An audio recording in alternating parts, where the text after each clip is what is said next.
Meus amigos e amigas, um assunto muito importante e que não sei se você já pôde acompanhar alguma vez, é sobre o querido Papa Pio XII.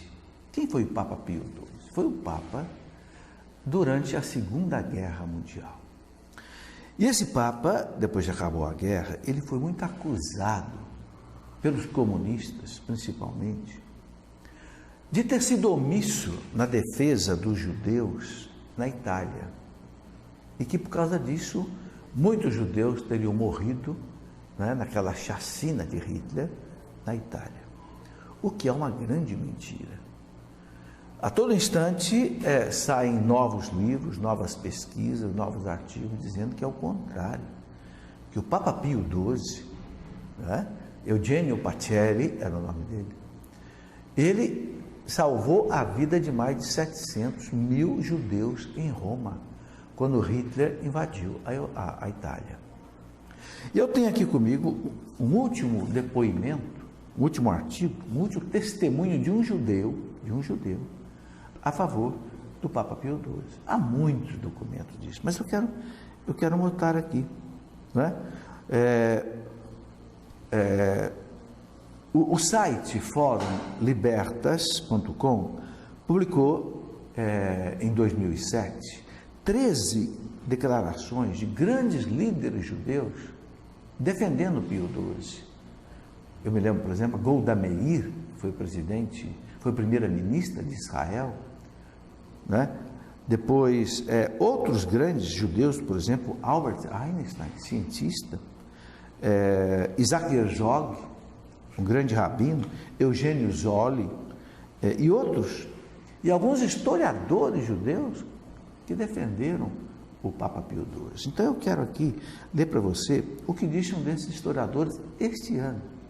O historiador judeu chamado Geno Levi se refere a Pio XII nos seguintes termos. Veja, um judeu. É uma ironia lamentável que a pessoa que em toda a Europa ocupada tenha feito mais que qualquer um para combater esse crime horrível, que era o crime de Hitler, e atenuar suas consequências, tenha se tornado o bode expiatório pelas falhas alheias. Veja, o escritor judeu dizendo, é incrível que aquele homem que mais fez para defender os judeus seja tão caluniado desse jeito. A gente sabe o porquê disso. Como o Papa Pio XII condenou veementemente o comunismo, que logo depois da Segunda Guerra Mundial dividiu, por exemplo, né, a cidade de Berlim em duas partes, Berlim Oriental, Berlim Ocidental, com o muro da vergonha, onde famílias ficaram divididas de um lado e do outro. Impôs a famosa cortina de ferro aos países cristãos, por exemplo, a Polônia, a Tchecoslováquia, a Bulgária, a Hungria e outros.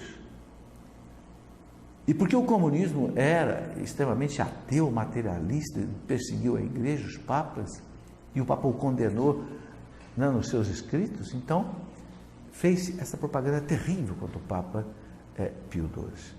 Mas a verdade aparece, a história aparece, e aqui a gente vê, por exemplo, o seguinte: Gary Krupp, que é o fundador, que é presidente da fundação chamada Pave the Way, ele diz que, tendo crescido como um garoto judeu em Nova York, sempre acreditou erroneamente que o Papa Pio XII, Eugenio Pacelli, era um colaborador dos nazistas e um ardente antissemita, quer dizer, um perseguidor dos judeus.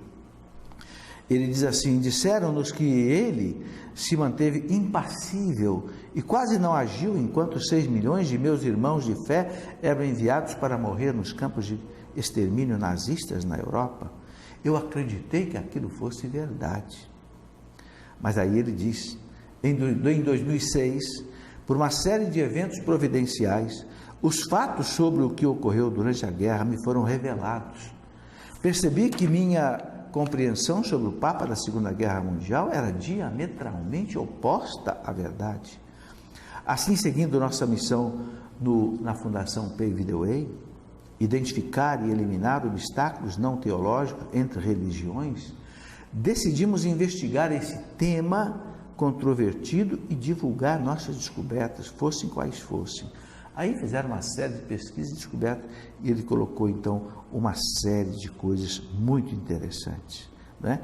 Dizendo exatamente isso, que o Papa Pio XII foi um dos homens que mais salvou vida dos judeus na Segunda Guerra Mundial em Roma. Por quê? Porque o Papa, ao invés de enfrentar Hitler com a força das armas que ele não tinha, o que o Papa fez? Ele mandou que todos os mosteiros, congregações religiosas abrissem as suas portas, escondessem os judeus, para que eles não fossem pegos pelos nazistas e, consequentemente, mortos. Porque o Papa teve essa atitude, eu diria assim, muito sábia, né? Ele foi considerado por esses acusadores de omisso, mas agora a verdade está aparecendo.